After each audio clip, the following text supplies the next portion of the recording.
Hello, candidates. So, this side, Siddharth. Today, we will discuss the cutoff of group number 2, 3, as well as transplant coordinator. Okay, I'll try my best to provide you with the accurate and reliable information. First of all, let me clear one thing. Do not pay attention to the rumors. As you know, some kind of rumors are spreading over the market.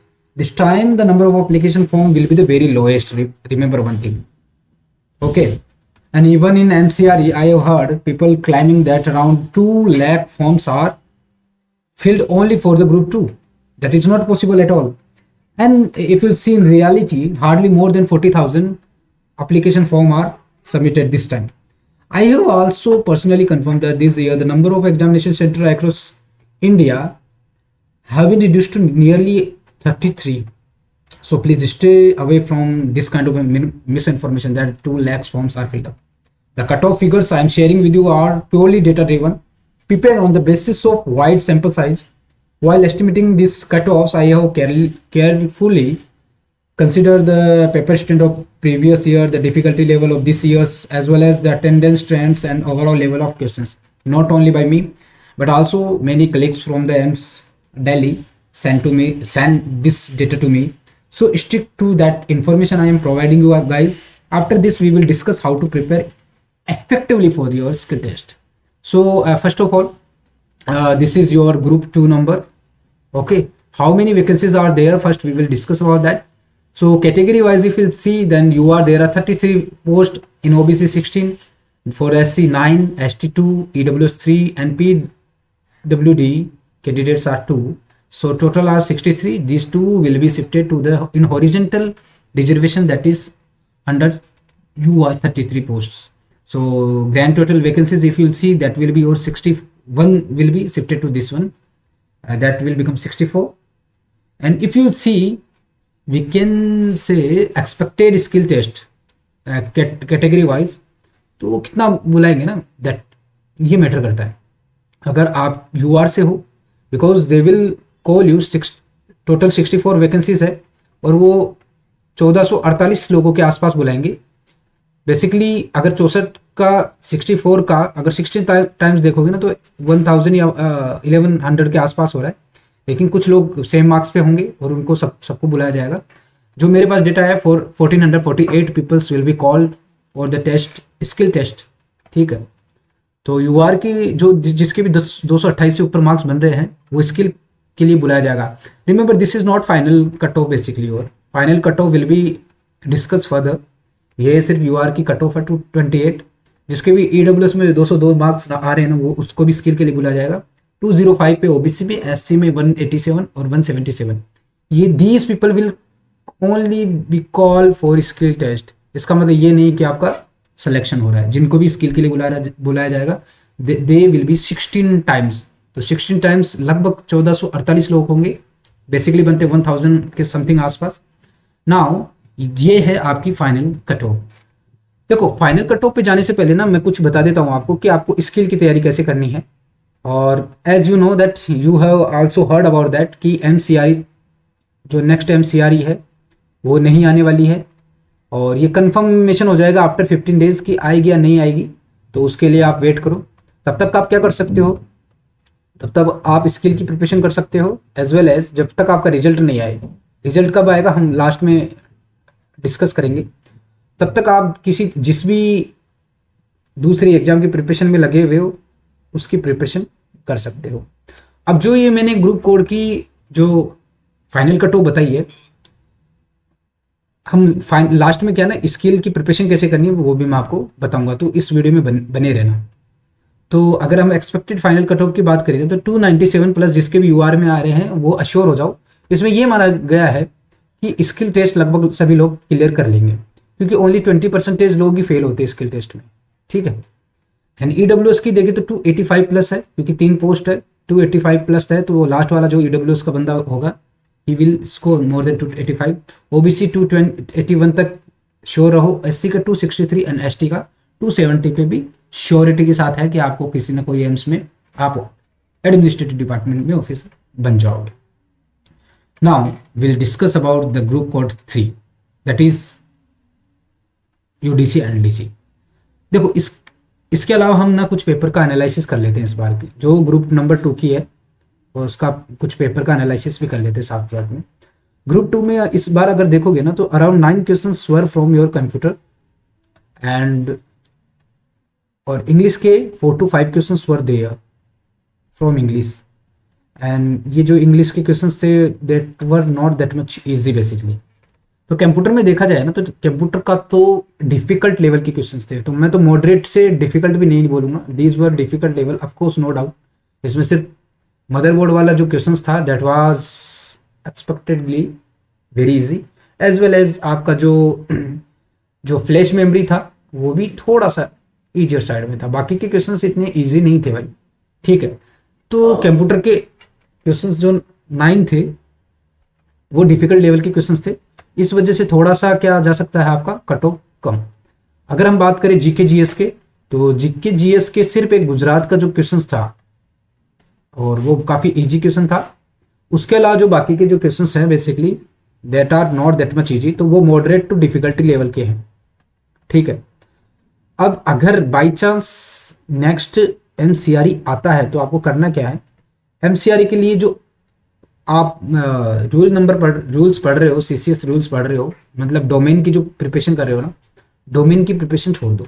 सबसे पहले आपको क्या है, GK GS को strong करना है, जिसमें international geography इस बार सभी पोस्ट में आई है, as well as international relationship, as well as technical, ठीक है, science and tech. Science and tech के ज़्यादा क्वेश्चन मिले गए हैं, तो ये 3 सब्जेक्ट्स ज़्यादा है, you can focused on them. और अगर हम इंग्लिश की बात करें तो आपको इंग्लिश तो बहुत अच्छी करनी पड़ेगी, और English last year idioms synonyms वगैरह ये आए थे और बाकी के ग्रुप में आए थे, तो आपके ग्रुप में नहीं आए तो इसका मतलब ये नहीं कि नहीं करना। तो इंग्लिश के तो आपको you have to study English in very thoroughly, और बहुत इंग्लिश वाले जो पार्ट होता है ना, अगर आप एसएससी की प्रिपरेशन कर रहे हो तो आपके लिए ईजी है, अदरवाइज नहीं है। एक चीज़ याद रखो, इस बार 27 क्वेश्चन थे टोटल, जो 27 में अगर 22 क्वेश्चन कर दिया ना, क्योंकि डोमेन इतना टफ नहीं था, domain part was very easy, तो इसमें से अगर जो भी डोमेन में से आउट ऑफ मान लो कि कितने क्वेश्चंस बचे, दैट इज अराउंड योर 72 और 73, आउट ऑफ 73 क्वेश्चंस अगर आप 60 क्वेश्चंस या 65 क्वेश्चंस भी कर रहे हो ना, तो you will be among topper, ठीक है, आपकी टॉप रैंक भी आ सकती है। So this is very tough. अब बात करते हैं कि डोमेन की बात करते हैं, and what about the domains. अगर आप डोमेन की बात करोगे ना, तो डोमेन में कुछ इश्यू आया है इस बार कि don't, again I suggest you don't read book, ठीक है। अगर आप कोई बुक को भी पढ़ रहे हो ना, ये it can be your Swamy, it can be your Bahri, और it can be your other book like Nabhi and other. तो इनके अलावा what you need to do, आपको एफआर और एसआर ये तो बुक से तो करना ही मत, ठीक है। ये तो आपको एफआर एसआर के जो ऑफिशियल पीडीएफ है ना वहीं से पढ़ना है। Apart from that MSCP and CAT, ये भी आपको ऑफिशियल पीडीएफ से पढ़ना है, ये तो वैसे भी आपकी किसी बुक में पूरी तरीके से गिवन नहीं, ठीक है। टीए रूल्स की बात करूं तो टीए रूल्स में अगर आप देखो तो ये बुक से पढ़ सकते हो, स्वामी बुक से भी पढ़ सकते हो, it is not that much tougher one.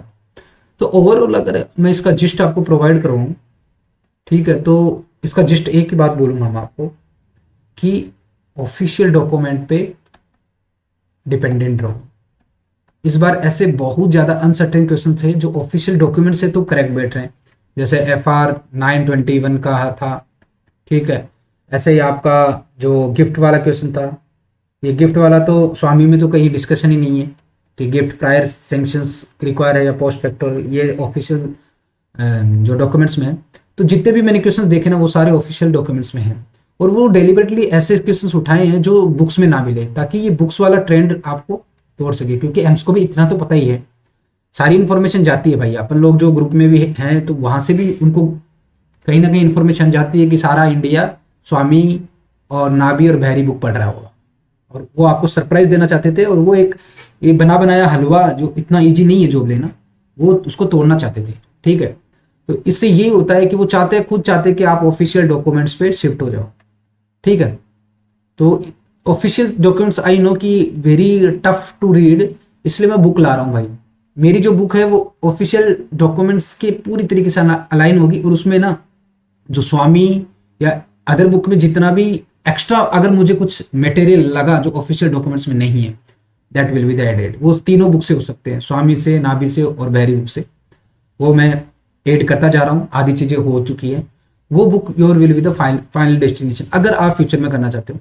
मैं सैंपल डाल दूंगा अराउंड 10 to 20 पेजेस के, आप सैंपल देख के खुद डिसाइड कर लोगे कि भाई बुक लेनी है, ठीक है। नहीं लेनी है तो कोई डजेंट मैटर, बट अगर आप खुद से पढ़ सकते हो ना तो ऑफिशियल डॉक्यूमेंट्स तो जरूर पढ़ना। अगर मेरी बुक्स भी नहीं ले सकते हो तो ऑफिशियल डॉक्यूमेंट्स ऐसी चीज है ना, दैट इज वेरी इंपॉर्टेंट। याद रखो, ये एम्स क्या हो रहा है ना, डे बाय डे अपना लेवल इंक्रीज करता जा रहा है, ठीक है। पहले 2023 में एकदम हलवा क्वेश्चंस दिए थे, from all question work from leave rule and CSMOP, ठीक है, एज वेल एज GFR 2023। 2024 या मतलब 25 का जो दिसंबर वाला था, उसमें जो मैक्सिमम क्वेश्चन थे वो that were from your leave and Swami book, ठीक है। और अपार्ट फ्रॉम दैट, और उसका जो जीके का लेवल था ना वो एकदम कह सकता हूँ जीरो लेवल था, जीरो लेवल। उसमें इतने इजी क्वेश्चन थे about he was asking who is known as a flying man of India, या फिर परमवीर चक्र कौन से थे। उसमें स्टेटिक्स जीके आती थी कि एक सबसे बड़ी जो नदी कौन सी है, which is the biggest largest lake, fresh water lake, बहुत जीरो लेवल के थे। 2024-25 का जो अगस्त वाला पेपर था उसमें थोड़ा सा जीके का स्टैंडर्ड थोड़ा सा उन्होंने राइज किया था, और मुझे लगा था कि हाँ भाई 2025 के जो दिसंबर वाले में आएंगे उसमें जो जीके का जो लेवल होगा ना, that will be the absolutely higher level. और वैसा ही हुआ क्या था कि 2025 के इस वाले में जो मैथ्स एंड रीजनिंग के क्वेश्चन जीरो लेवल के दिए थे, इसमें भी जीरो लेवल के दिए, इसमें बढ़ाए हैं थोड़ा मैथ्स एंड रीजनिंग लेवल का। अगर MCRE 2026 आती है तो आप देख लेना, मैथ्स और रीजनिंग के क्वेश्चंस चाहे 3 क्वेश्चन होंगे या 4 क्वेश्चन होंगे, that will be very tough बता रहा हूँ, वो आपके एडवांस मैथ्स से। यानी कि आप देख सकते हो सभी चीजों का ना लेवल धीरे धीरे बढ़ा रहा है। किसी साल कंप्यूटर को बढ़ा रहा है, ठीक है। लास्ट ईयर कंप्यूटर के एकदम इजी क्वेश्चन दे दिए ताकि आप कंप्यूटर ना पढ़ के जाओ, और अगेन दिस टाइम डेलिबरेटली उन्होंने कंप्यूटर दिया है। तो एम्स चाहता है कि आप कंप्यूटर को अच्छे से करो, मैथ्स को अच्छे से करो, इंग्लिश को अच्छे से करो, जीके जीएस को भी अच्छे से करो। और जो इन पे कमांड करता है ना, उनके रूल्स तो आपके ऑलरेडी तैयार है। रूल्स पढ़ के या डोमेन पार्ट पढ़ के आपको सिलेक्शन नहीं होगा, रिमेंबर दैट थिंग। अगर आपको लग रहा है ना, इसी वजह से इस बार ना जो मैक्सिमम लोग थे, वो जो बेरोजगार लोग हैं या अनएम्प्लॉयड है, जो एम्स में वर्क नहीं कर रहे, उन लोगों का सिलेक्शन होने की ज़्यादा चांस है। और लास्ट टाइम भी ऐसे ही हुआ था, just because of domain part, non domain part.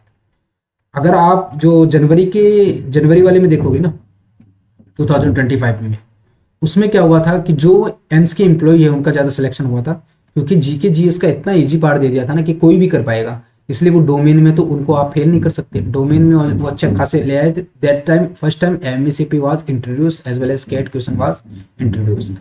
Cat नहीं पूछा गया था, MACP question was were introduce as well as LTC के कुछ क्वेश्चन अच्छे थे, ठीक है।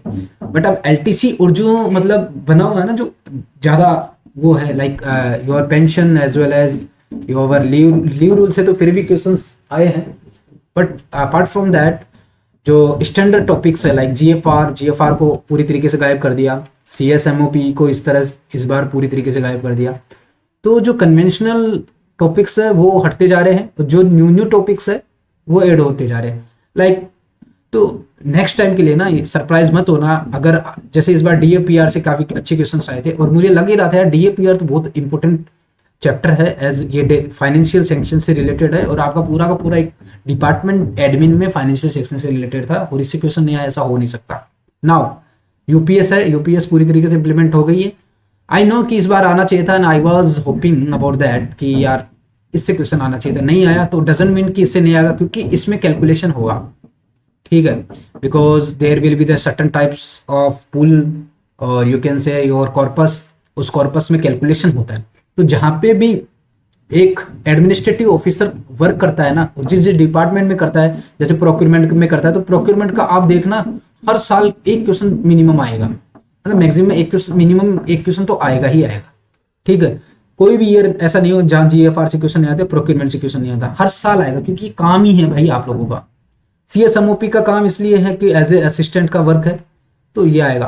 तो ऐसे मत सोचना कि पेंशन नहीं आएगा, पेंशन जिस साल आएगा ना भर भर के आएगा, और उस साल तो इन चीजों को इग्नोर नहीं कर सकते। This is overall analysis of your paper was this time I से थोड़ा सा क्या कर सकते हो, मॉडरेट टू डिफिकल्ट है, बट मॉडरेट ज्यादा है, डिफिकल्ट का ऐसे कर सकते हैं 75% मॉडरेट था एंड 25% डिफिकल्ट था, तो मॉडरेट टू डिफिकल्ट की तरफ है। सो इस वजह से थोड़ी सी कट ऑफ कम भी जाएगी, एज वेल एज आपकी जो नंबर्स ऑफ जो वैकेंसीज है ना वो काफ़ी ज़्यादा है। That time 64 vacancies are over there, क्योंकि एक लास्ट में विजयपुरम की भी ऐड हो गई थी, as well as ICMR Delhi में भी काफ़ी वैकेंसीज वर भी ऐड।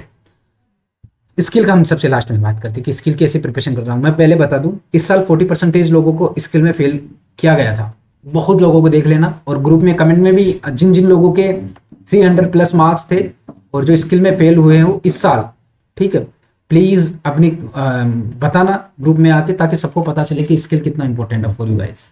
ठीक है, now we will move to the group code number 3। Group code number 3 में इस बार काफी लास्ट ईयर से काफी कम आई है, टोटल 125 आई है, जिसमें से 61 from UR, EWS 7, OBC 30, 21 SC ST 6। मैं ये ओरिजेंडम एज वेल एज आपका जो मेन एप्लीकेशंस आया था, नोटिफिकेशन आया था, एज वेल एज कोरिजेंडम था, जो भी आप उसके दोनों के में मिला के ना, दोनों के मिला के बता रहा हूँ ये जितनी भी वैकेंसीज है। इसमें कुछ वर्टिकल वैकेंसीज थे, जो UR से PWBD की एक थी, OBC की थी, EWS की थी, ST की थी, एंड एक्स सर्विसमैन की भी एक वैकेंसी है। ठीक है, और वो अलग से आई थी, उसका नोटिफिकेशन आया था। तो ये आपकी टोटल क्या है, टोटल वैकेंसीज है। Now we will discuss about कि देखो जो ग्रुप 3 है, ग्रुप 3 में सबसे ज़्यादा फॉर्म भरे गए हैं, और इस ग्रुप 3 का हम इसमें क्या होता है, स्किल में 50% या 40% तक के बच्चे पास हो सकते हैं, ये हर साल ही ये ट्रेंड है। जबकि इस बार स्किल में जो ग्रुप कोड नंबर 2 था ना, इसमें सबसे ज़्यादा फेल किए, नहीं तो 20% बच्चे ही फेल करते हैं ये लोग, 20%। लेकिन इस बार लेकिन आप ग्रुप कोड नंबर 3 का अगर आप ट्रेंड देखोगे ना, तो ग्रुप कोड में 40 to 50% बच्चे फेल हो जाते हैं, क्योंकि इसमें टाइपिंग होती है, और typing is not that much easy. Typing कहाँ से करनी है, तो मेरे हिसाब से आपको सर्टेन साइट्स मिल जाएगी, जैसे AR टाइपिंग है, तो वो एक अच्छा है, और वो थोड़ा टफ है, इसलिए वो पूरी तरीके से ना एम्स के 9 पे काम चल रही है। एक चीज़ बता दूँ, मुझे कोई इसका कोई वो कह सकते हो ना, पेड कोई प्रमोशन करने के लिए नहीं मिला है, पहली चीज़ बता दूँ, क्योंकि इन मामलों में मैं बहुत एथिकल हूँ।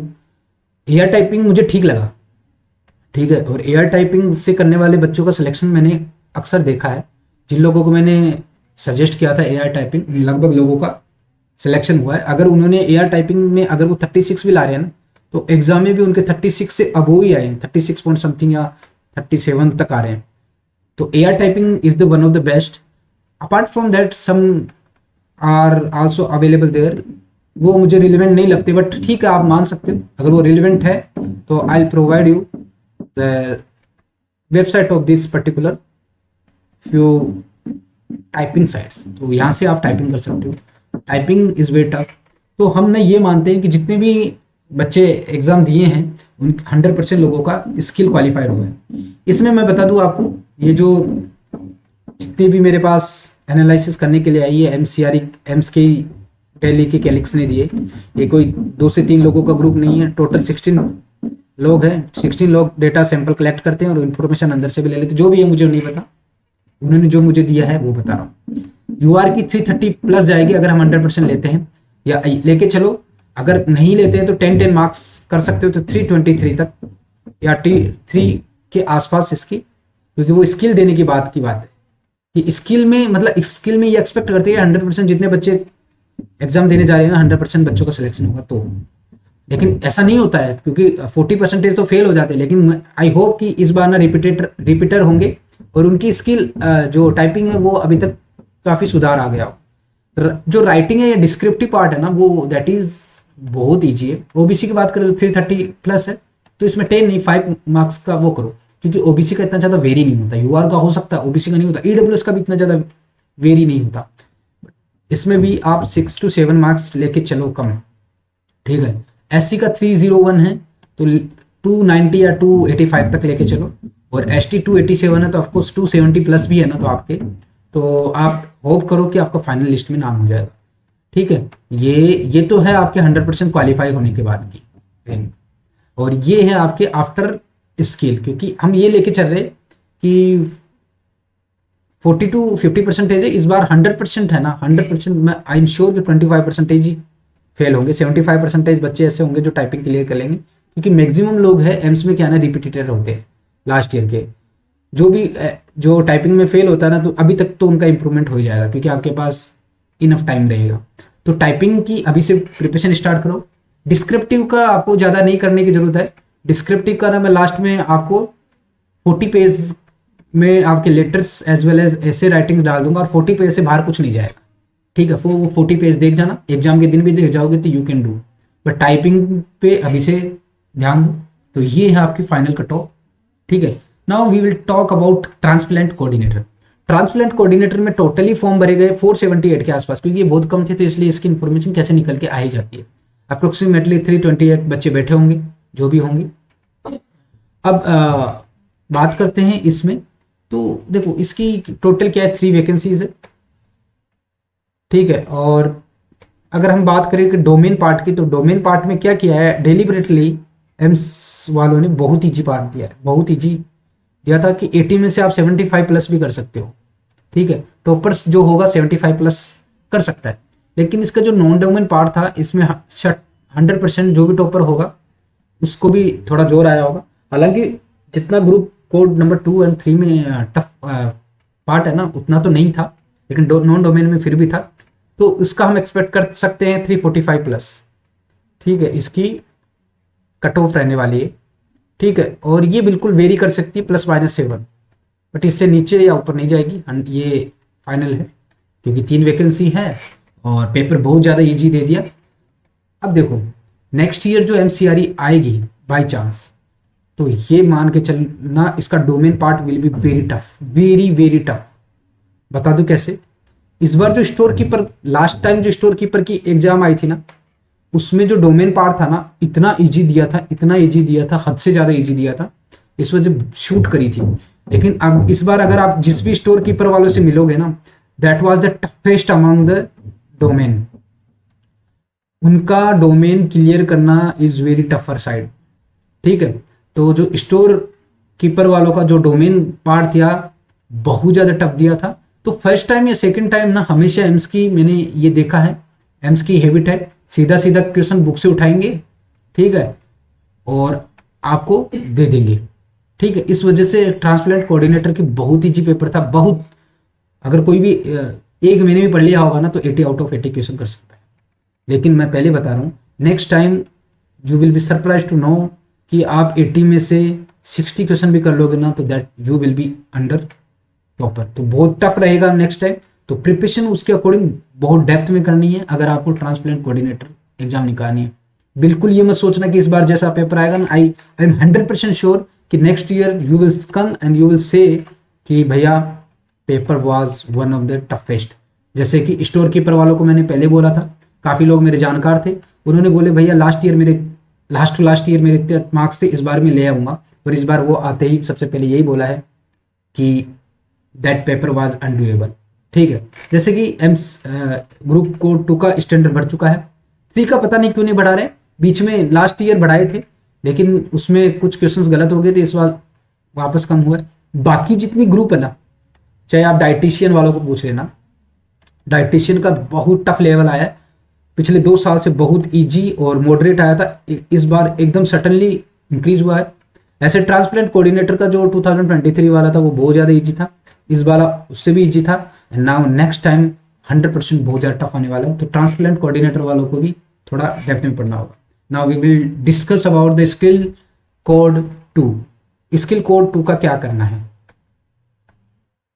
ठीक है, दैट इज फॉर ग्रुप 2।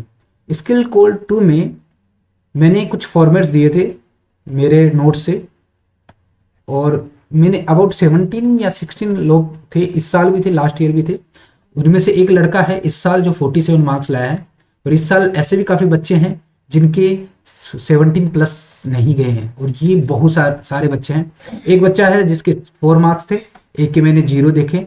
ये मैं अभी तक डाइजेस्ट नहीं कर पा रहा कि 0 कैसे आ सकते हैं, क्योंकि कुछ ना कुछ तो लिखा होगा। तो इशू क्या है, जो सबसे ज़्यादा आपको एड्रेस करनी प्रीसी। प्रीसी में क्या होता है कि एक तो आपके वर्ड्स और एक आपकी स्पेलिंग एरर, ठीक है, as well as word limit. Words का मतलब क्या है, इसमें आप ज़्यादा से ज़्यादा सिनोनिम्स एंड एंटोनिम्स यूज किया करो, ठीक है, सिनोनिम्स यूज किया करो जो भी आपको दिया गया। वर्ड लिमिट बहुत ज़्यादा मैटर करती है। इवन वन वर्ड, वो स्पेसिफिकली एआई, ये हाइब्रिड मोड पे होता है, AI as well as human check करता है। ह्यूमन आपको पास कर सकता है, लेकिन एआई क्या होता है ना, जब प्रीसी काउंट करता है ना, तो एग्जैक्ट वर्ड, जैसे मान लो 300 वर्ड है, तो उनको लगभग 100 और 95 के बीच के ही चाहिए। अगर उसके ऊपर भी जा रहा है या उसके नीचे भी जा रहा है ना, तो वो आपको 0 नंबर ही देगा भाई प्रीसी में। इस वजह से हो सकता है कि इस बच्चे ने प्रीसी किया हो और वहाँ पे लेटर जो ओएम आया था उसकी जगह पे और कुछ कर दिया गया। मान लो वो लेटर बना के आ गया हो, और हो सकता है वो नोटिंग को छोड़ दिया हो, ठीक है। तो इस वजह से उसके 0 आ सकते हैं। 4 वाले की भी बहुत कम मार्क्स है, तो आप सोच सकते हो कि स्किल कोड 2 का बहुत है। जो मैं फॉर्मेट प्रोवाइड करवाया हूँ उसमें एक 47 पे भी है, एक 41 पे भी है, एक 37 से अबो सारे हैं, ठीक है। तो ऐसे क्यों, क्योंकि मैं जो फॉर्मेट प्रोवाइड करवाया था for drafting as well as noting, एक हिंदी मीडियम का बच्चा था, ठीक है, वो मुझे बोल रहा था कि सर मुझे इंग्लिश में बहुत इश्यूज होती है। तो मैंने उसको ना बोला था कि ये जो मैं फॉर्मेट बता रहा हूँ ये फॉलो करना। पहले लेफ्ट अलाइनमेंट, ठीक है, लेफ्ट अलाइनमेंट के बाद में आपको क्या करना है, Hindi as well as English दोनों में लिखना है, क्योंकि ये गवर्नमेंट का स्टैंडर्ड है। आपको कितने स्टार्स लगाने हैं वो मैटर करता है। फिर स्टार्स के बाद में, इनके बाद में हमेशा 2 लाइन्स, ऊपर 1 लाइन का गैप होता है, एंड देन आफ्टर 2 लाइन्स का गैप होता है। देन आफ्टर आपका जो भी सब्जेक्ट होगा, या फिर जैसे मान लो कि new Delhi road number and date का क्या होता है, जैसे मान लो 22 सितंबर एंड देन 2025, तो इसके बाद में कॉमा लगता है, या फिर आप सीधा 27 और 09 2025 में स्लेश की जगह पे आप 2209 एंड 2025 लिखोगे तो बेटर मार्क्स। और उसमें उसके बाद 2 लाइन्स, और इसके बाद में कितनी लाइन्स गैप होगी ये मैटर करता है।